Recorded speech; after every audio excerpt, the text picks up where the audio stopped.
Hi everyone, it's Roger and James here from the What's on Disney Plus podcast. In this week's episode, we're going to be talking about all of the Disney Plus news. So we're going to be talking about The Lion King. We're going to be talking about will Disney shows be on Disney Plus straight away. We're going to be talking about them realigning all of their distribution stuff.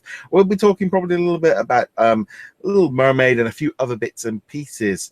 But before we jump into any of that, quick bit of housekeeping. If you haven't already done so, make sure you do subscribe either on the audio platforms or on YouTube to keep up with the latest episodes. And obviously, go check us out over at What's on Disney Plus. Follow us on Facebook, Twitter, etc., etc. So the most important question of the week, really, from us is, what have you been watching? So, what have you been watching this past week, James? Let's see. I've been getting caught up on Agents of S.H.I.E.L.D. So I haven't seen the one that aired last night. That's Friday night. But other than that, I'm caught up on it. I watched Chernobyl, which we won't talk about, but it's really good. And it is. the creepiest thing I've seen in a long time. I'm not done with it yet, although I'm waiting to see how it ends. I haven't figured out the ending yet. And then lastly, Spider-Man Far From Home, which is on theaters earlier this week. Yeah, what did you think of that one? Not very much, honestly. I realize it's really popular, but honestly, I didn't like it. No. I mean, I enjoyed it. I did enjoy it. So far, there has not been a Marvel cinematic movie that I haven't enjoyed, but this is near the bottom of the MCU for me. It just had a lot of problems that I couldn't get past. So I think that for me, I really loved it but I think I just like Spider-Man that much. I like that it was quite basic. It was a very simplistic Spider-Man. They obviously integrated it with other stuff, but I enjoyed the fact that it was more of a traditional Spider-Man story than kind of incorporated in everything else. Well, it's funny you say simplistic because the problems that I had with it largely roundabout it came about because it was way too complicated in setting up very basic things. Now, the Spider-Man portions and the Mysterio portions and whatnot, those are fine. If it was another movie, this is spoiler territory for anyone who hasn't seen it yet.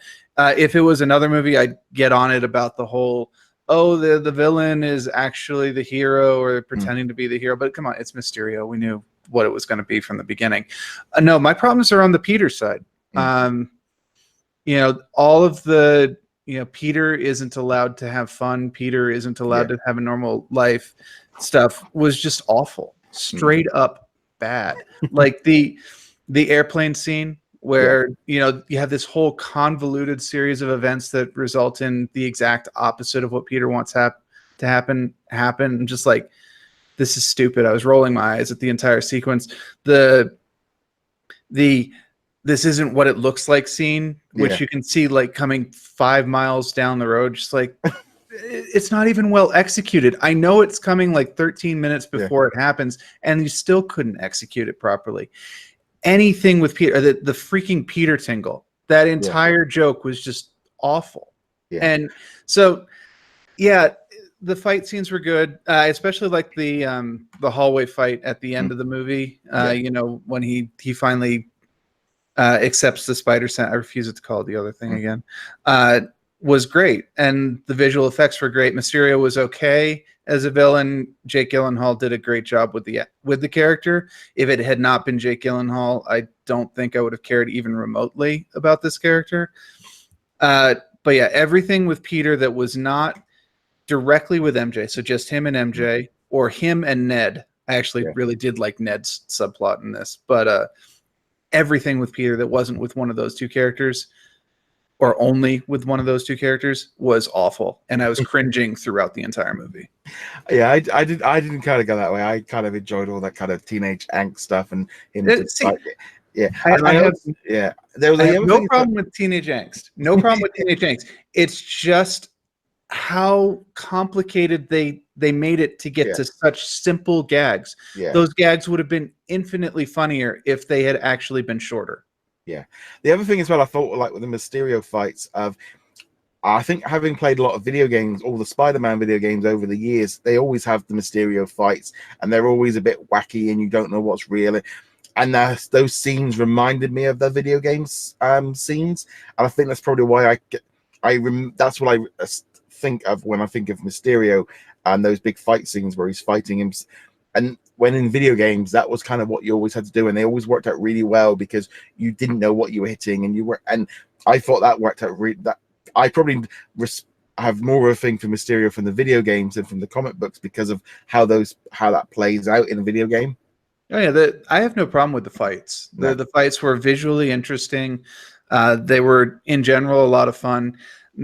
I think they thought they were a little more serious than they actually were, but overall, no problem with the Spider-Man Mysterio stuff. Some of the best moments in the movie were when Spider-Man and Mysterio, before Mysterio does his heel turn, were great.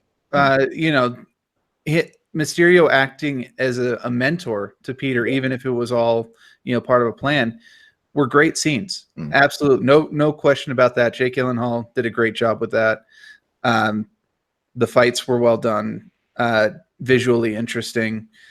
Yeah, it's just all the Peter stuff, which when we're talking Spider-Man, Peter is more than half of the equation. So all of that fell flat for me. And ultimately I was just like, you know what? The fights were great, but the fights were also great in Spider-Man Homecoming, Avengers Endgame, Thor Ragnarok. For me, the movie, it was still enjoyable. I still would rate it better than I would rate it worse, if that makes sense. Yeah. But it's at the bottom of the MCU list for me. I actually would put Iron Man 3 above this one, which leaves, I think, just Thor Dark World below it for me. Yeah, I think for me as well, is like when you think of the MCU and the bottom of it, it's like I still think the bottom of the MCU is better than the best of this. But nevertheless, that does remind me real fast. I'm not gonna tangent on this because this one's not Disney, but I did see Shazam this week too. To continue the theme of highly hyped superhero movies that disappointed me so very much. I did not like Shazam at all. But we're not going to talk about that. It's not a Disney movie. Well, I haven't seen Shazam, but I did actually watch another superhero movie as well this week, Glass, which is the third movie. Now the thing is, obviously over there in the US, it's a Universal movie, but here in the UK and in Europe, it's actually a Disney movie because it was distributed by Buena Vista. And so Buena Vista was at the front of it because of whatever the deal was with Unbreakable, it's a Disney movie for me. So it's owned by Disney. It was distributed by them. You had the logo at the front, the logo at the end. And that was a superhero movie, which was not what I was expecting. It was very different. Have you seen Glass? I did see Glass. In fact, I saw it in theaters. Fortunately, I didn't pay for it. That's my review. Fortunately, I didn't pay for it. Well, I just rented it. My wife fell asleep through it. That was how much she enjoyed it. I thought it was okay. It was a bit weird. It was certainly, I think Split was better. It was significantly better, and Unbreakable was far better. Yeah. The thing is, I've only seen those other two movies this year. I ended up the trouble is I watched them in the wrong order. I watched Split and then was like, oh, it's interconnected with Unbreaking, and then went and found that one and watched it. And then when I knew Glass was coming, so it was one of those weird things. But it was that also I was sitting there thinking afterwards, going, that was a really weird movie for a number of different reasons. But it's also like, I think the problem why Disney ended up with the distribution rights internationally because Unbreakable was a Disney-owned character under Touchstone when the original movie came out, so they had to kind of interconnect it. But you got to be thinking these kind of things aren't going to happen very much anymore with all this splitting things. We saw it with the BFG a few years ago where you had it as a Disney movie, it wasn't released by Disney over here, and all these kind of weird things. But so Glass was one of my ones. I've been continuing on I'm halfway through the 6th season of the Clone Wars, nearly finishing that one up, and also went to see The Lion King yesterday. And because you were going to go see it, but you kind of bailed at the last minute. Yeah, I just wasn't feeling it. And I ended up refunding my ticket. So was I right or wrong to do so? Well, I'll be honest. I was imming and ahhing all day and all week because it came out on the Friday, and I'm sat there and we just finished watching Glass. My wife turned to me and goes, "Are you going to go see Lion King?" It's like, well, yeah, I want to see it, but not So I had a look on the app, and it was like every half an hour it was running. So it was a bit like, right, I'm literally gonna put my shoes on and go now, because it was like thing of. So I just got up, grabbed my bag. I had a free cinema ticket anyway, so I went down, watched the movie. The theater was the actual seats were probably about half full, but the foyer was busy, especially when I came out. The place was packed. I think because it was like rolling every half an hour, they were able to really like churn through people watching it.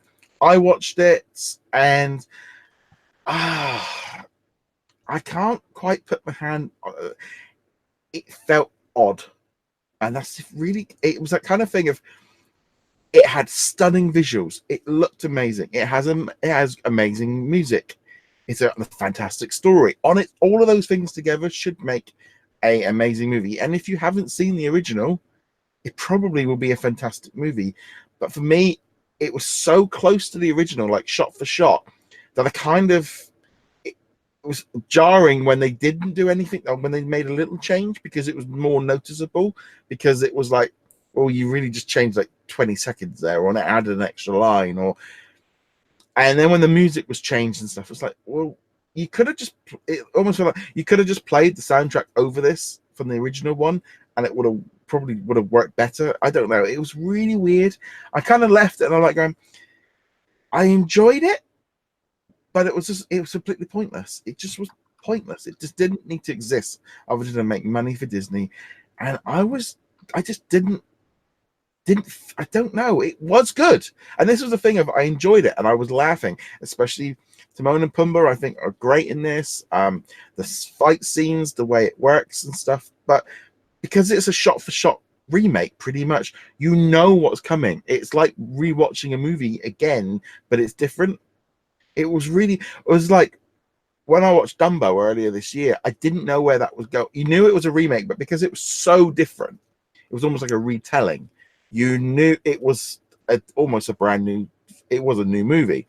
When I went to see Aladdin, I was completely blown away with that, and it worked so well, and I was completely down on going and seeing that until the last minute. And I don't know if it's because it was humans versus an animated movie. Of one of the big problems, I think, with the animals in Lion King is they can't show emotion very well, because obviously they're so photorealistic. They don't show any, it's very difficult to show emotion. Yeah, it sounds to me like a lot like Beauty and the Beast, in that the movie was very similar to the original animated. There were a couple of added scenes, you know, that they explained kind of what happened to Belle's mother and things like that, but otherwise it was the same movie. And that was the general impression I got of The Lion King from reviews and from the trailers, that it was, you know, a fairly close remake, which was ultimately why I didn't end up seeing it. I will still watch it on Disney Plus, you know, when it comes out on there. But I don't at this point see myself going and checking it out in theaters and stuff like that. I will admit though, I still might, simply because not necessarily for the visuals, but to hear the soundtrack in that big, you know, theater 7.1 or XD or whatever they call it these days, to hear the soundtrack in a proper surround sound environment. I could see doing that. Or yeah, I mean, I know that was a bit like when I went to see like Bohemian Rhapsody, of that thing of having the music was so much better. And I'll be honest, I still got the goosebumps when the Circle of Life kicked off, and that was an amazing scene that kicked it all off. There was some pretty bad. The worst one was Be Prepared. That was just dreadful. Beyonce again was shoehorned in. Her song was put in, and Beyonce sang "Be Prepared." No, there was another song. No, Beyonce had another song that they've released for a new song, and it kind of got put into it, but it didn't make any sense because Nala wasn't singing it. It was like, well, what? Okay, it's just you've chucked this in. And when they were doing the "Can You Feel the Love Tonight," it felt like, again, Beyonce just overpowered the song. It just kind of, Donald Glover was singing it, but he was quite low and normal, and she was doing all her, acrobatics with her voice, and it just kind of, I'll be honest, that's the thing I don't really like with like Gaga and Christina Aguilera. I don't like the playing around, and I think like with that song, like it didn't need that. I mean, she didn't go too mad on it, but you knew it was Beyonce. It wasn't like everybody else really going, it's like Seth Rogen. You're going, oh, that's, you kind of got into it with her. I always felt, I think, no, that's just Beyonce just talking. Yeah, and I mean, some of that is possibly also, you're just so used to hearing these songs in the original voices. And yeah, we've had the musical, we've had Broadway, you've probably seen them in other locations. Like Beauty and the Beast, you could have seen it at Hollywood Studios, their live production of it down there.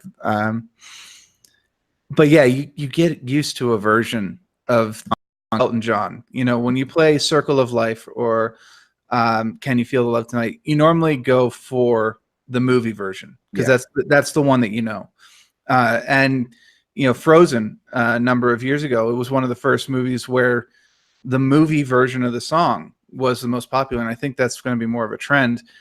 But yeah, Beauty and the Beast, Aladdin, Lion King, we know the songs so now, we know the voices of the characters so well. It's so weird hearing somebody else doing them.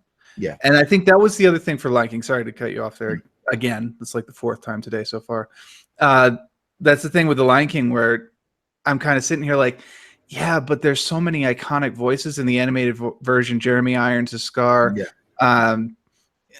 Matthew Broderick as Simba, and so on. Where it's like, can I listen to somebody else on these? And I'm sure if I didn't come in with the original Lion King soundtrack in my head, I'm sure it would sound amazing because they've got a phenomenal cast for this live action version. But yeah, I've got the head, and it's, again, going back to Beauty and the Beast, Mrs. Potts will always be Angela Lansbury for me. I could not hear. Every time the other Mrs. Potts spoke in the live action version, I was like, that's not her. This is wrong. The only one that actually got me was Zazu.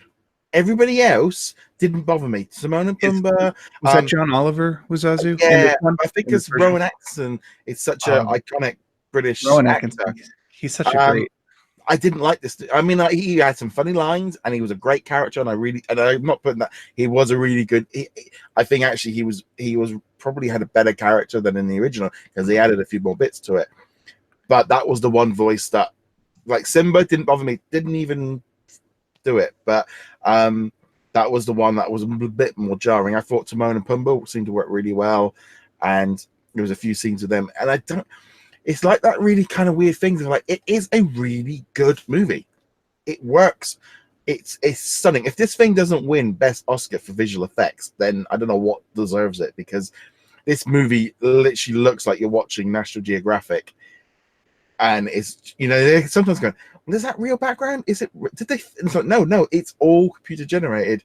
And it just feels that good. It's just when they talk a bit, the good thing is the mouth isn't really moving completely kind of in sync, because of like the way they hide it and stuff. But it was just like weird thing of, it was great, and it is a great movie, and I can see I can see how it's a big event movie and everyone's seeing it, and I can see how people are loving it.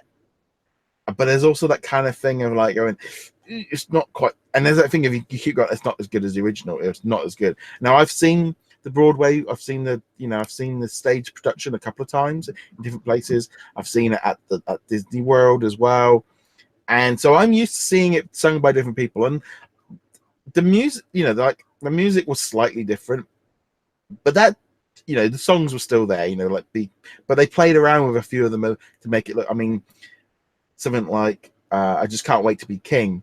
They changed it up. They changed it a little bit, but they made it fit with this. It wasn't all bright going around in circles and looking, because that scene in the actual original movie was quite completely different than every other song in there. But that one there, they kind of brought it into a bit of realism, and I thought that worked really well. And I don't know, it was that thing of, it was great, but there's that odd thing of they're going, yeah, but you might as well just watch the original. It's like the original is still better. And yeah, this movie just didn't need to be made. It's really weird. If you said to me at the beginning of the year, right, we've got 4 movies coming up this year that are remakes: Aladdin, Dumbo, Lion King, and Lady and the Tramp. At the beginning of the year, if you said which ones I thought were going to be better, the Lion King was going to be top, and then it was going to be probably Lady and the Tramp, Dumbo, and then Aladdin. And it's like gone my roster at the minute seems to have gone the entire way. So we haven't seen Lady and the Tramp yet. It's coming to Disney Plus later. But Aladdin is the one that maybe because it's just humans, it worked better. Because as a live action version, it makes sense. Yeah, and I think that's actually why I'm kind of interested in Mulan that we have coming up next year. Yeah. We're not going to talk in depth about the trailer for that, but I did like the trailer for that one, and I am looking forward to seeing that one. Yeah, see, I was exact same. See, I watched that Mulan trailer as well and was like going, "This looks awesome," because I've loved all the big epic Chinese movies like Crouching Tiger, Hidden Dragon, Hero. You know, I've watched all House of Flying Daggers. I've watched quite a lot of those kind of movies, and I'm liking the fact that it's taking it in a more serious approach and it's a more original story of telling the story of Mulan. But because they're humans, it works. And it's like The Lion King is slightly different because, yeah, I don't know. It's really strange. It's like, on one hand, I'm there going, it's like my wife said to me, well, how many stars would you give it out? I said, well, out of 5, I'd probably give it 3. It's like on some levels, you'd give it 4, and some things it's 2. It's a really weird movie. And I know there's a lot. It seems a bit like Marmite at the minute, this Lion King movie. You've either got people that love it or hate it. And it's really strange. So here's the question that I think other people might be interested in, which is, if you had a kid, would you take them to go see this, or would you just sit them down at home in front of the animated one, assuming they hadn't already seen it? If they've never seen it before, I think going to the cinema and watching it, I think, it's a great movie. And I think for anyone going in now or younger ones going in and watching it, it is a really good movie. Whether or not you make them watch the original, I don't know. But if they're used to all the animated, it was kind of one of those things of, as the trailer was running, there was all these other adverts for other kids' movies coming out over the kids' holidays because it just started here. And you got things like the Playmobil movie and was it Angry Birds 2, Shaun the Sheepageddon, and the Corgi Dog one, and a few other things. And you're sitting there watching them, and Ugly Dolls and a few other things. And then you go and see something like The Lion King, and then you go, like, this is a movie on a different scale to everything else. They all feel like kids' afternoon shows that you'd find on Saturday mornings. The Lion King is in a different zone to everything else. I mean, there was a great article this week I was reading about why are people only going and seeing Disney movies at the cinema, and rather than everything else. And it's like, because Disney are making them events, they are really pulling in on the nostalgia, but they're also delivering quality, and people knowing that Disney movies are going to be good. If you're going into this with your family and stuff, and there was a load of families going and seeing it all, you'd know that they're all going to have an amazing time because the movie works. It is a great movie. The music's great. The acting's great. Everything about it is great. It's just that I'm comparing it to the past, and that's the problem for me as a person going into it, of can't shake what it was rather than what it is. Yeah, it kind of reminds me in that sense of the Psycho remake. I think it was late 90s, early 2000s. It was literally a shot-for-shot remake of the Hitchcock classic, and everyone's just sitting there going, well, if you're going to do shot-for-shot, why did you do it? You know? So yeah, it's a very odd one. It was that kind of weird thing. It's a strange one. They shouldn't have done it this year. I think off the tail end of Aladdin, they shouldn't have done it this one. I'm hoping as they go forward that they do start pulling back on these, whether or not these are just a quick fix to fill in a gap. But I don't want them to go back and remake all 52, all the 50 originals. That's going to run into the ground quite quickly. Mulan, I think, could work a lot better because it's a human. I still, Lion King looks set to be a massive success, but it's getting a little bit more of a reaction online than I have seen a lot of other Disney friends of mine on Facebook and stuff talking a bit like meh.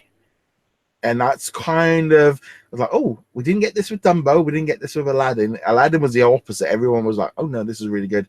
Dumbo, no one went to see it. It was just it was that kind of thing. If Dumbo was a movie nobody wanted, but I still think was a better, enjoyable movie, and it's definitely worth watching on Disney Plus.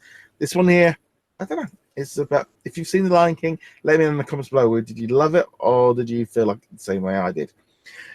So now let's jump into some of the news from this past week. There's been quite a few bits and pieces. Obviously, San Diego Comic-Con is underway as of the time of recording. The big Marvel show is taking place later today, so we're going to be talking about that next week, because obviously we can't foresee the future. So let's Speak go for through. yourself. Yes, yeah, if I could, I would have had the lottery numbers for the Euro Millions and would not be needing to work anymore. But nevertheless, so at San Diego Comic-Con, Disney held a panel full of new shows from the Disney animation side. We got to see a new teaser trailer for The Rocketeer, which is a new Disney Junior Channel series, which actually kind of looks quite good. We got to see the new opening scene of the new Owl House, which is a new animated series coming next year. Kind of gives me that kind of Gravity Falls vibe. I think that one's going to be a bit of a sleeper hit and kind of really pick up. We also got to see some new footage and images of the DuckTales series, a new sneak peek of the rest of the season, but also a preview of what's coming ahead. And all I'm going to say is Chip 'n Dale Rescue Rangers, and basically they're turning the DuckTales series into the Disney afternoon show. They are bringing them all in. We've got Darkwing Duck, now we're going to get the Rescue Rangers. They're going all in on this. They've even introduced some of the characters from Tailspin, but they're not kind of, Blue's not quite the same. But well, we won't go into it, but Baloo's not in it at all. They just aged up Molly and Kit, who were the kids in the original show. Yeah. I mean, this is all good. I mean, it's kind of one of those weird things of, I think it was a good little area to show them off. I mean, all these shows are eventually going to end up on Disney Plus. We know DuckTales first season is going to be on there. But yeah, the animation side of it was all there, showing off the new bits and pieces. Anything catch your eye from them? Not an incredible amount. I was interested in the Rocketeer actually at first, and then of course it's a kids 2 to 7 show, which even I can't really justify being like, ooh. And not just that, actually, based on the trailer we saw, it's girls 2 to 7, really, which not a problem at all. But obviously, I don't think I'll be watching it. That said, I am glad to see the Rocketeer coming back. I loved that movie. I like the comics. I doubt this will have any relation to any of those except for the core concept, which is that she has a rocket pack. But I'm glad it exists in some form, and I really hope that it does actually reach its target audience, because it looks like it's going to be pretty good. Yeah, it's one of those weird ones where even the logo's pink. They've really kind of gone in hard on this, and it's the kind of thing along the lines of going, I see what you're doing, and I don't think it's a bad idea. I think it's a good idea of kind of making it's more difficult with Marvel, but you're kind of making a kid show, primarily obviously aimed at girls, but boys can watch it and enjoy it too. But they think of like giving them a strong female. It's like doing it with a Rocketeer. It's like, this character's kind of been wishy-washy. I know obviously hardcore fans are gonna like, no, it's like the comments like, but generally it's not a mainstream character, and they can mess about with it a bit. And why not? I mean, just doing a straight up boy version of Rocketeer, would it really have? It wouldn't make any. I don't know. It's strange because you kind of think you're going, well, the Rocketeer, they could do that and make it good, but they're looking at it going, look, we got Marvel, we don't need the Rocketeer, let's just do something else with it.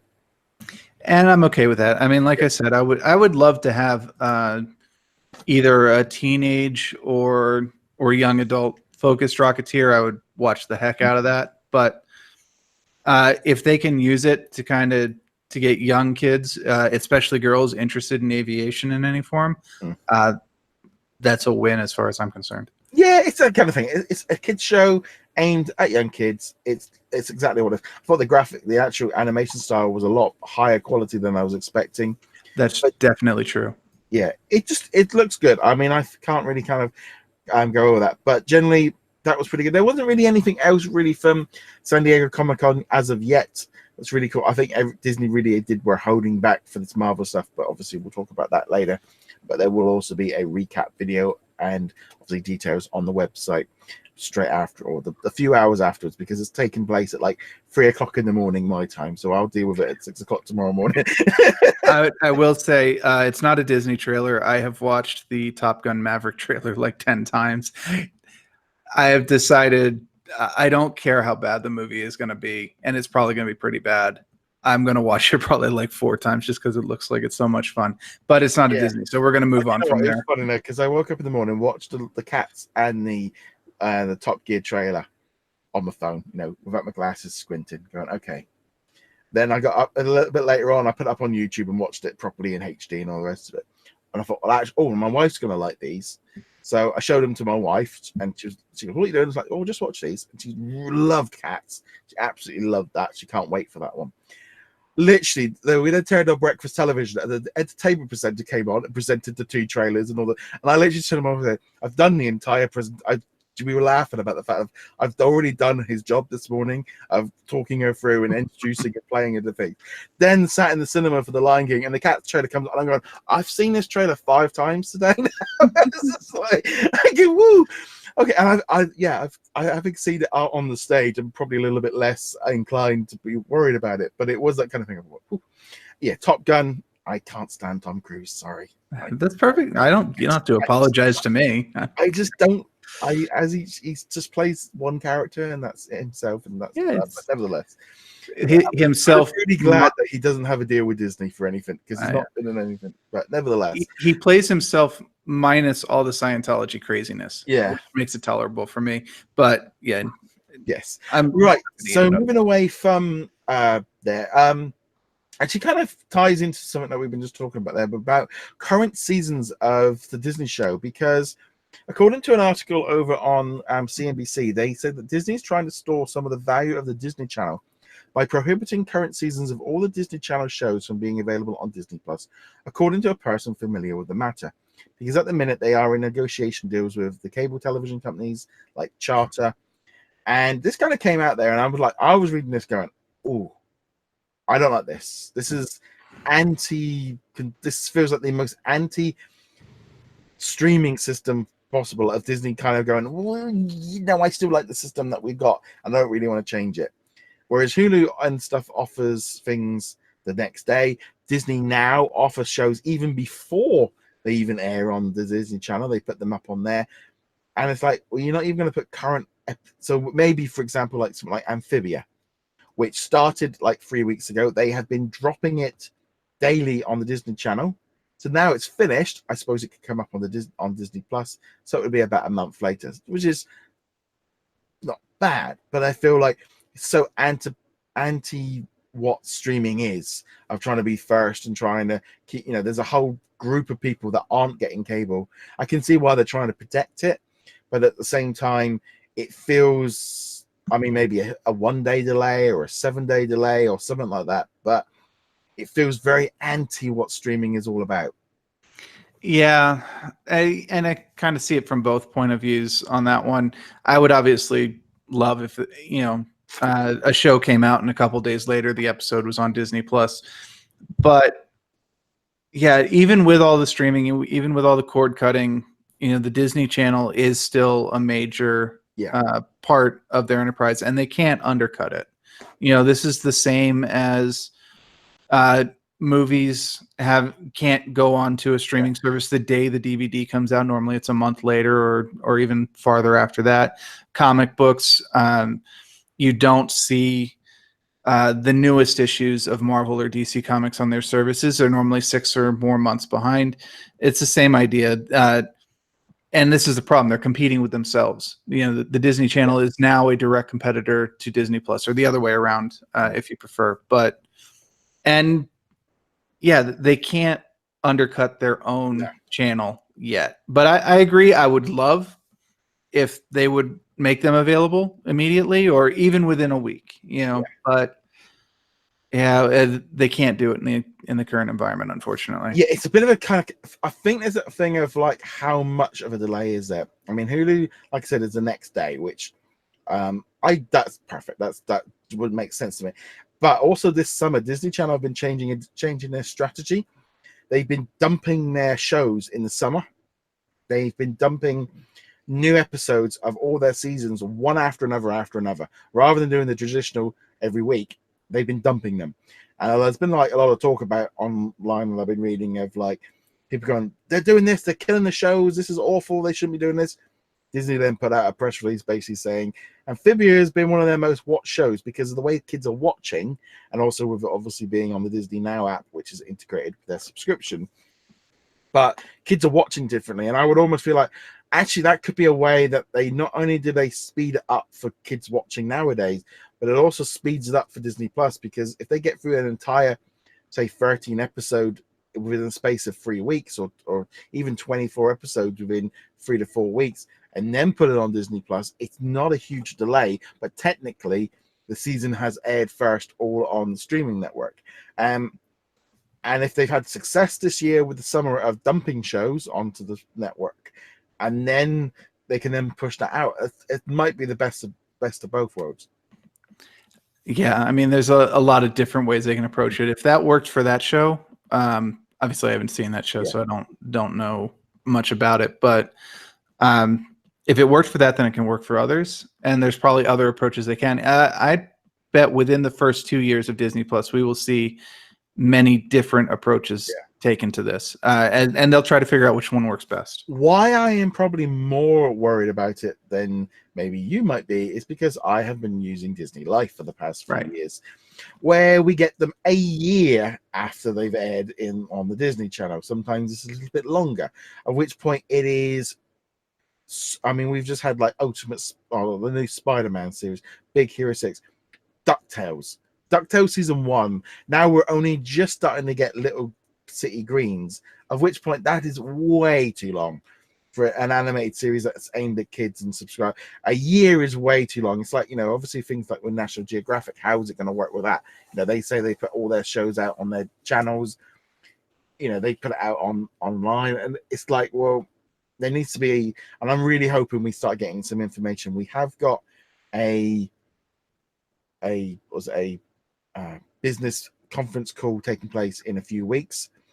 That'll be probably the last one until Disney Plus launches, or it'll be just literally the week of Disney Plus launching. So this one could be one of the last chances of Disney getting out some of those details to financial people, and there's bound to be some questions about this. But yeah, I kind of was looking at this kind of like, oh, people aren't going to be happy with being on there quickly. But if they go to Disney Plus, the Disney Life route, that is, they could kill TV series and kill Disney Plus by doing it that way, because I don't think people would take that very well. It's one thing bringing out cinema and bringing these big blockbusters, but TV is a very weird thing for that. Yeah, and I would suspect that they're going to use a different strategy for Disney Plus than they would for Disney Life, simply because Disney Plus is on such a larger scale. Actually, the one that we really should be looking at is probably their Indian service, because that does reach such a large base. Now, it doesn't get much press over here. Obviously, it was kind of a footnote in that last business call, but it's actually a really big service. And how they handle that might be a better indicator. But I don't know. I've not looked into that service at all. So Hotstar is over 300 million users use it. It's massive. It's one of the biggest providers of entertainment in India, and it's just growing. I mean, we can get Hotstar over here with all the Indian shows and movies and things. It is a massive thing, and it's going to be used as a launch pad for Disney Plus. They don't know if they're going to be adding it as like a thing within their service, just because they've already got that massive install base. But it is big, and this kind of ties us over to one of the other big announcements from this past week. Was that Disney announced that they've aligned their media distribution under direct-to-consumer and international. Well, now what this means is they have now moved all of their media, affiliate, content, and syndication sales and distribution efforts all under direct-to-consumer, which is the overarching branch of like Hulu and Disney Plus. Now, what this means is they are now going to have basically Disney, ESPN, ESPN2, and we've got the ACC network, the Disney Channel, Disney Junior, Freeform, Disney XD, FX, FXM, National Geographic Wild, all of this stuff, all the movies from like Disney Animation Studios, Pixar, ABC, Disney Nature, Fox Animation. There's literally Lucasfilm, all their branches now are going through there. So they are now selling all of the things. They're taking over the home video release schedule. They're working out all the international rights. Everything is now being moved under them. They basically, it's up to them to sell the content that the Disney television and the Disney movie people make. It's up to them to sell it. It's them to control it. They're now in charge of the distribution of internationally. Whereas up till last week, the Disney Channel, for example, internationally was a different division than the US version. Hence why we used to get things delayed, because they weren't part of the same company.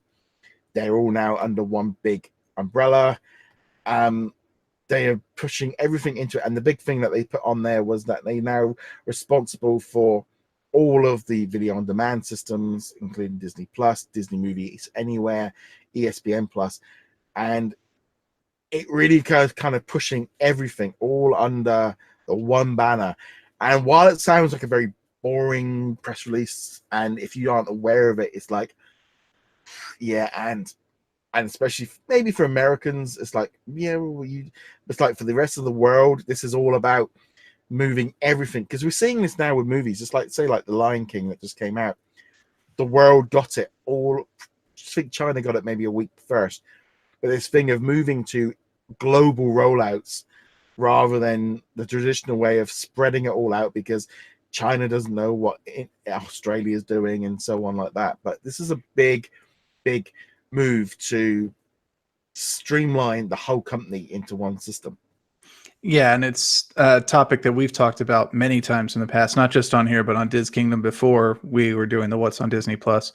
And yeah, it's big. We used to complain all the time. Like, you would see a movie and it'd be like, the movie's not here for another 2 weeks, or I would see a movie and you'd be like, it's not coming out for like 3 months in England. Yeah, so like Coco and yeah, exactly. Ralph for 3 to 4 months after a movie thing comes out, and the world has moved on and everyone's watching stuff instantly. When my American friends and my Australian friends, we're all interconnecting on social media. We're all seeing the trailers. They're not getting out, it's like it's coming out, and then when they put up a trailer and it's got the different dates on it, they're counterproductive and then confusing. It's things like, there was always this thing of Disney would hold back something like Toy Story 4 for our summer holidays, because they'd be thinking, oh, summer holidays when our kids are off, they'll make more money. And it's like, no, it's not working that way, because we all see stuff early, and this move to move things together. It's like the shows,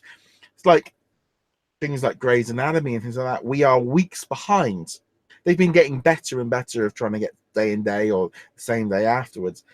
But this has become the standard thing, because if they didn't do it, everyone just uses the illegal system. And it's a lot easier to promote a movie and say it's out on July the 1st everywhere. They don't have to, and the global distribution now being into being digital, it changes it all. They're not shipping physical movies and stuff to other countries anymore. Now it's all being sent by electronic systems. And going forward, of moving all of the distribution rights and sales of each shows under one company will help streamline them. It's going to take some time to unravel. There's lots of contracts. I mean, for example, over here in the UK, Cloak and Dagger is on Amazon. There's National Geographic stuff on Channel 4. ABC stuff is on Sky. It's also on Channel 4. Some stuff is on BBC. It's all over the place because we don't have that system, and they've got to wait for those deals to expire. They've got to change things. You would never know. Say, for example, say like a series like Ghost Rider. If it was coming out on traditional television, I wouldn't necessarily know instantly what channel it was going to eventually be coming on or when. I remember watching Smallville, and it used to take 9 months from it coming out in the US before it would come out here. In the end, I just started streaming it because I was getting fed up with spoilers. But that kind of delay just doesn't work the same anymore with the internet. And for me, that announcement was very much about streamlining, because they want to be able to put out DuckTales Season 2 on the Disney Channel in the rest of Europe at the same day it is in America, because now it's all under one company. And I think that is definitely, I think it's a great step forward. I think Disney are making the way they are positioned their company now, where the creative people create and the salespeople go and sell. And now there are two, and Disney Direct to Consumer is now considered to be the selling section, which Disney Plus falls directly into. And also means now that they can move things around easier. They can swap and change between channels and streaming platforms, because it's like it's all under our division. We are in charge of it. Yeah, I mean it streamlines things on their end, which is obviously good because it means less corporate bureaucracy. I can't speak right now. But it also helps with all the international releases as well. And like you said, the internet changes things. You mentioned people are going to see the movies illegally. I don't think that's actually true. I think most people just aren't going to see the movies, period, because all the hype is gone by the time it gets to their country. Yeah. Why should I go and see Wreck-It Ralph 2 if all the buzz about it happened 3 months ago when it came out in America, and now nobody wants to talk about it because, it's so 3 months ago. And the thing is, now I think this kind of event television and event movie thing is what Disney are really pulling into, this thing of like the Lion King and it's like you gotta go see it this week. And that's kind of, especially with the Marvels, really kind of made that.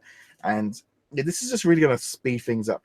It's a kind of weird thing of like they are moving things around, things with Fox, shuffling the decks, moving things, and it's going to take time, but they will get there eventually.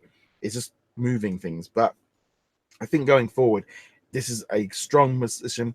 There's a lot of tinkering going on backstage at Disney right now, of moving around. There's a lot of executives floating around, sections being cancelled, things being, because you're looking at it going, right, National Geographic are doing their thing, and Fox were doing their thing, and ABC were doing their thing. Now it's like, no, move it all into one. And yeah, the thing is, it's hard as well when you don't know what corporations are like.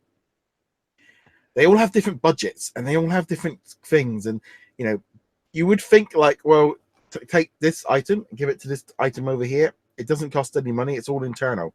Well, no, because this one's on this budget. This has got this budget. These people have to pay these people for the money on budgets to make it. And you're looking at, you're just selling. It's like, well, I find it so funny of like when Netflix and all this stuff, and they go, NBC have paid themselves £600 million for the rights to The Office. It's paper shuffling. There's no money actually has they beat out Netflix, but it didn't, because it's just transferring it within their own bank account. It's just paper shuffling. That's all it is. It is paper shuffling with a whole lot of money, and they do need to shuffle the paper because it is a legal requirement that supersedes just company policy. But yeah, when you actually look at it, it's ridiculous. A lot of things that companies do, corporations do, I should say, when you look at them out of context, are absolutely ridiculous and stupid. But a lot of the times it's because there's a law in place that requires them to do it. I think it's like being a small business owner, of me running my business. My front of house and my kitchen don't necessarily have different budgets, and they have to provide each other. And or you want that extra knife, I need to be invoiced, and you need to take it out of the budget. No, you just pass the knife over and you move along. But on big companies, that's what it's like, and the different teams get. So I think by moving everything under the one team, it removes all of the internal battles, because now it's no longer, they can do things a lot easier. And it's also going to be easy for them to turn around and go, right, here's this show, put it on Hulu and Disney Plus, or move it from this channel. We're seeing it already. But it was definitely important news, but from the more of a business side. Yeah, and those internal territory struggles at big corporations are no joke. Those companies, the department heads, they take it very seriously, and sometimes a situation which should take like 10 seconds of, oh yeah, here's the thing, turns into no, this is my jurisdiction. Yeah. You will do it the proper way, and it takes months. I have personal experience with that, but anyway, it's definitely an issue. So just moving on now, there was another official announcement this week.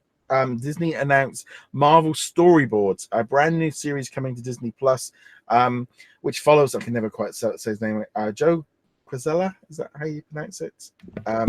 Quasada. Yeah, Quazala. Marvel's chief creative officer. In that time, I have to watch videos on how to pronounce people's names. This series is all about exploring original stories and creative drives of storytellers of all mediums, backgrounds, and experiences. Guests include Robert Lopez, who is a songwriter for the Book of Mormon and Avenue Q.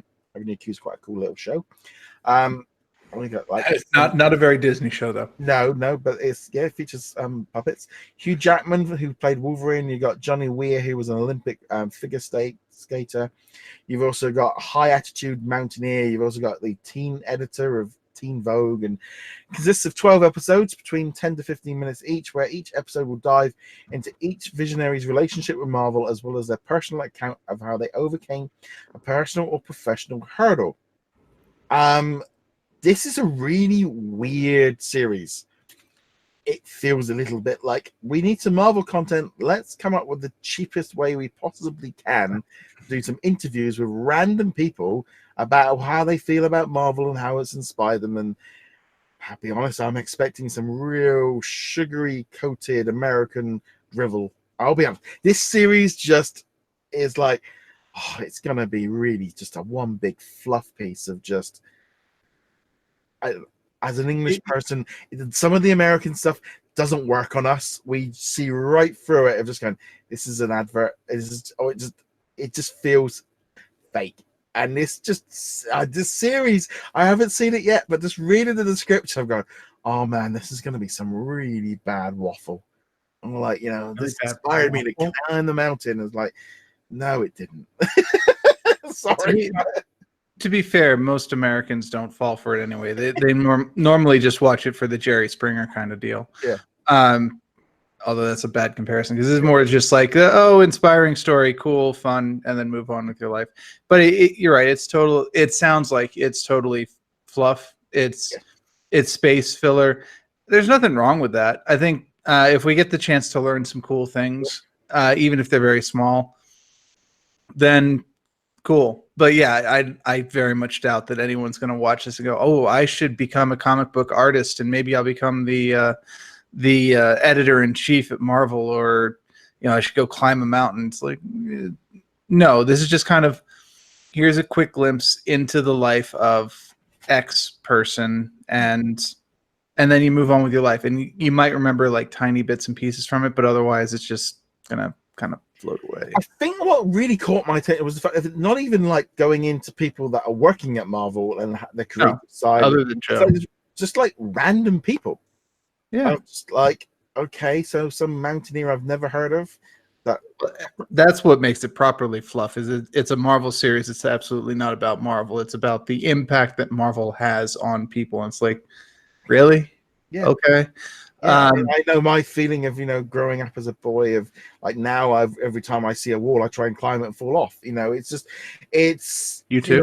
Yeah, and I always walk around with spoons and just flick them out of my hands because you never know when you might need it. Well, I've got ruby quartz glasses just in case I'm going to randomly start shooting force blasts out of my eyes. It just felt fluff. This feels like we're just filling up Disney Plus with cheap television because we need to put some Marvel stuff because the area is looking a bit thin because it costs real money. I just read this and was just like, really? It's like, I don't know. I know the people that are making it are very pleased with it and they could be completely wrong, but this feels like an extra you find on a Blu-ray that you watch once and go, well, that was a waste of time and never watch it again. And I don't like that. This is like, I'm expecting more from this and just calling this out of going, we see what this is. It could be wrong. I will watch it. I will give it a chance. But yeah, that premise of just what it was on. The Hugh Jackman episode's the only one out of those people that got, like, I don't care what an editor from Teen Vogue of how they, what they think of Marvel. It's just like, what? I don't know. It's really strange. I would like just an entire episode of Olivia Munn complaining about how the directors of X-Men Apocalypse knew nothing about her character. True story. Yeah. And but yeah, even if you're not wrong, even if it's exactly the show that we think it is, it's absolutely no harm for them to put it up. And if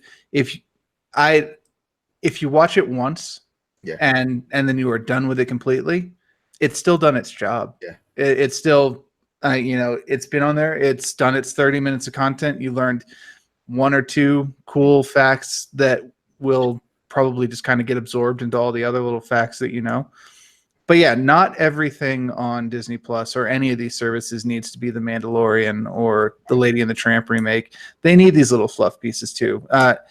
And yes, you can argue that it's just padding the numbers. Oh, look, we've got 30 episodes of Marvel Storyboards on top of the 3,000 other things that we have. But someone will find this interesting. Yeah, I think even if they only watch it once. Yeah, I mean, I think the thing for me with the storyboards of when you saw that like announcement and you went into it, of expecting some kind of like internal showing of how they make comics, and which would be awesome. Story, but it's like the name, just like, okay, so we've got the storyboards of their life. I suspect some PR person's gonna spin it for, but yeah, just I don't know.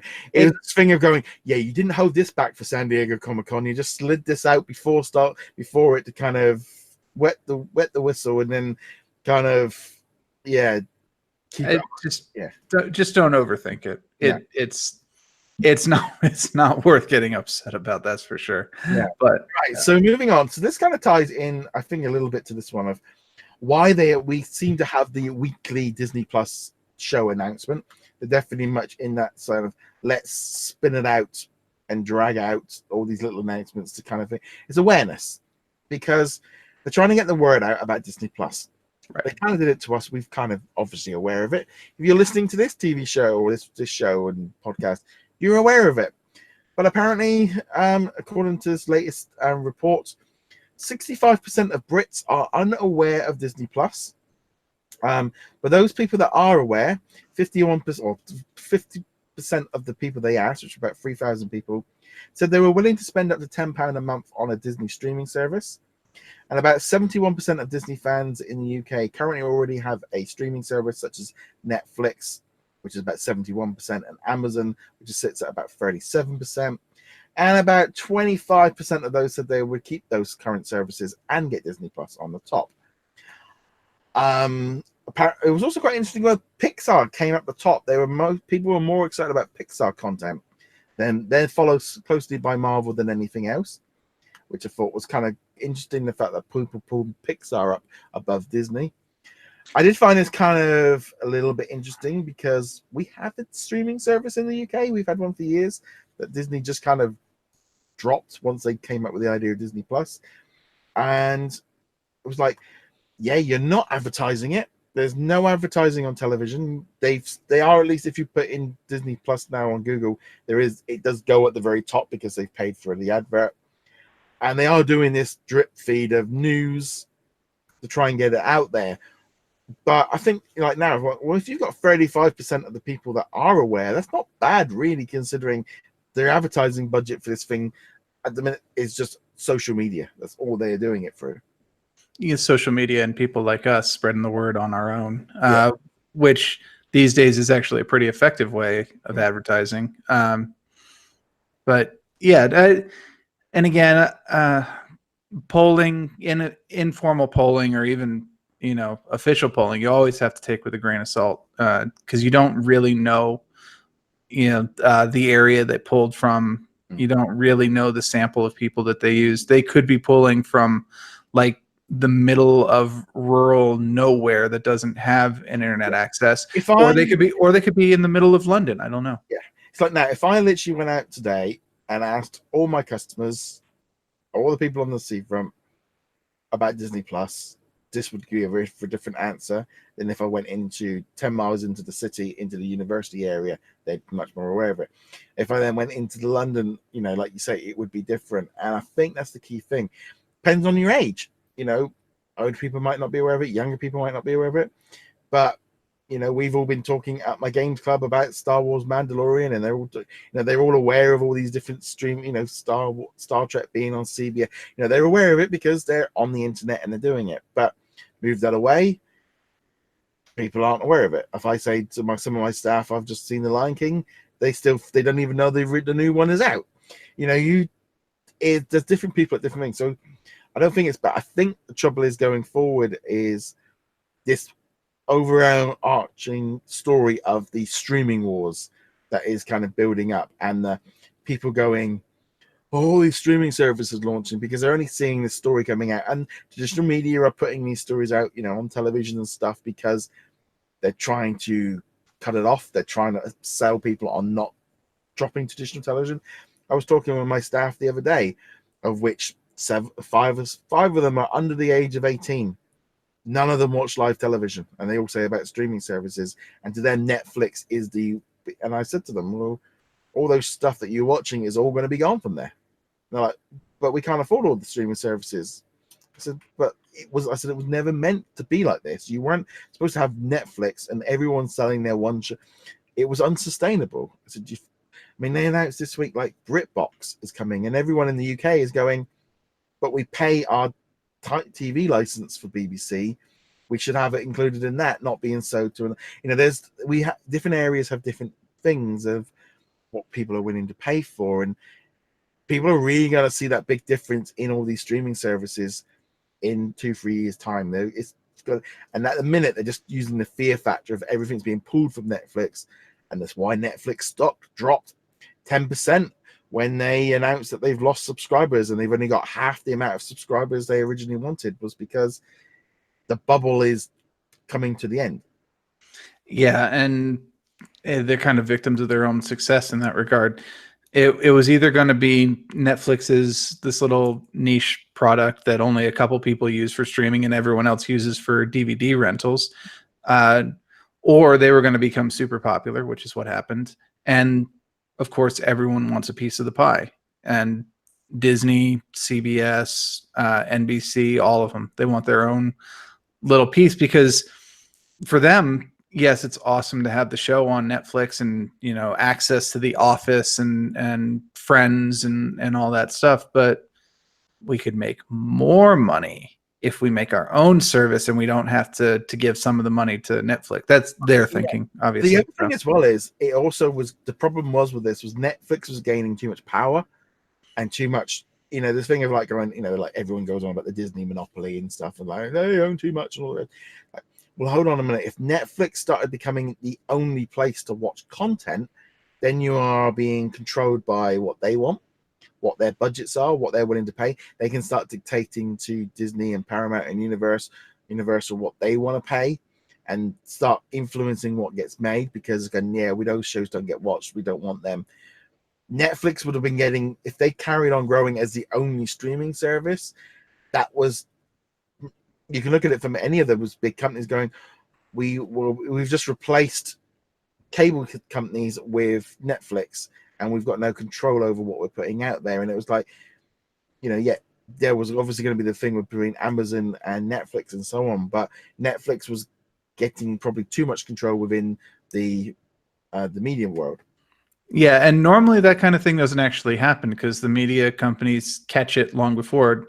When Netflix started streaming, no one knew really what it was, and they kind of slid in under the radar.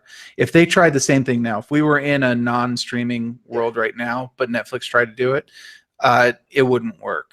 And we've seen this with plenty of other products, not streaming specifically, but like the last couple of years, we had the Movie Pass, which was basically a credit card that you paid a monthly fee on, and you could sign into an app and it would put money on the card, and you could see as many movies as you wanted throughout the month, or one per day. And then they slowly started neutering it. But the entire business model, their stated business model, was to get enough subscribers so that they could pressure companies like Paramount and Disney and all of them into cutting deals with them. And Movie Pass would become like the way to see movies. They would be the gatekeepers to seeing movies at theaters. Now, it didn't work that way, but partly it didn't work that way because the movie theaters and the movie companies did not want to play ball with them, because they'd seen what happens when they lose a certain amount of control. They don't want the value of movies at theaters to go down. Well, that kind of brings me on to the last thing really I wanted to talk about for this episode was, like I said about people going to the cinema is dropping. Disney are the only dramatically. amount of people. Generally cinema tickets are down. If you take away Disney, there's not much, and there's not really been, and all the companies are moving out of the way because streaming has changed how we view television and watch movies. And it's like they're going on about this, and I'm going, I don't think it's necessarily just streaming. I think it's the fact that you can watch it at home without the hassle, without the people, without someone sat next to you or behind you, kicking your seat and eating and drinking and talking through bits that you don't want to, like last night. Or you have to get up and you have to drive down, and you can just hit that button and you watch it. And the fact that we've got big, I've mentioned it before, we've got big tellies. We're not watching on silly little things, and we've got sound bars and we've got speakers, and we can you can pause it when you want to go to the loo and stuff. We've got the convenience at home, and then so you're like, I'll just wait, or I'll just watch it and rent it, or watch it on streaming. And yeah, the cinemas are looking at ways of trying to bring people in, and I've mentioned before, the cinema is dropping prices to get people in there because they're buying more suites and all the rest of it. It's changing, and theaters have to keep up, because if they don't keep moving, they are going to eventually drop out, because while the theater experience is great for some people, there's a lot of people that don't like the experience. Like you say, you have the big movie, like yesterday at the cinema, I'm there, and the family behind me, dad with 4 kids, all cinema tickets, they've all brought popcorn, candies, sweets, drinks, and he's walking out there, and I'm thinking he's probably just spent 50 to 80 quid on a night out to go see a movie. Probably more. I spent £2 on a bottle of drink and a sweets because I brought it in the supermarket and snuck it in, and got free parking and had a free kind of person. I might go cinema every other week, but they want the dad going with the kids. That's where they make the money. That's what they did. But that type of experience, and our families are just like, no. I mean, we were sat there and I could overhear a family, and they were going, "What's the next movie we're going to go see? Can we watch the trailers and see what's next?" And you can, and it's a family experience, and that's what they want. And that experience of going cinema also puts people off going. Oh yeah, absolutely. And I talked about this a bit when we talked about Avengers Endgame. Really enjoyed the movie, but I'm not used to seeing movies in a packed crowd. I saw it opening night, and of course it was packed.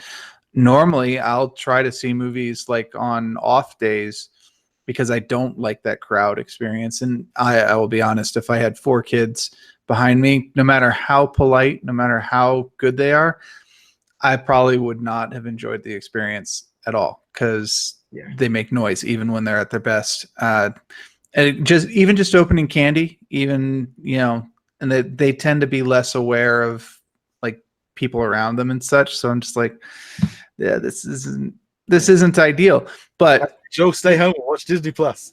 Exactly. And when I saw Spider-Man Far From Home this past week, it was on an off day. It wasn't prime time. It was I think it was an 11 o'clock showing in the morning. It wasn't full. There were a handful of people, including myself, which was an enjoyable experience because none of the people who were there were being loud or talking on their phone or whatever. But the more people you get in the theater, the more likely you're going to have that disruptive environment. I need to try to get a little bit earlier, because when I went and saw Spider-Man Far From Home opening night, in the evening, packed, literally couldn't move in there, and it was like you say, it was like, I much prefer it when I got the seats next to you, and you've got there's only a few of in there, but obviously it's not so good for the cinema. But that's the thing of going cinema or streaming at home. But that pretty much wraps up all of this week's news from the Disney Plus side of things and from generally Disney as a whole. Make sure you do check us out over at whatsondisneyplus.com. Subscribe, like, and all the bits and pieces. Feel free to leave us a nice review on iTunes as well, 5-star only. That's always a good thing. And on that note, thank you very much for joining us. We'll be back soon. Later.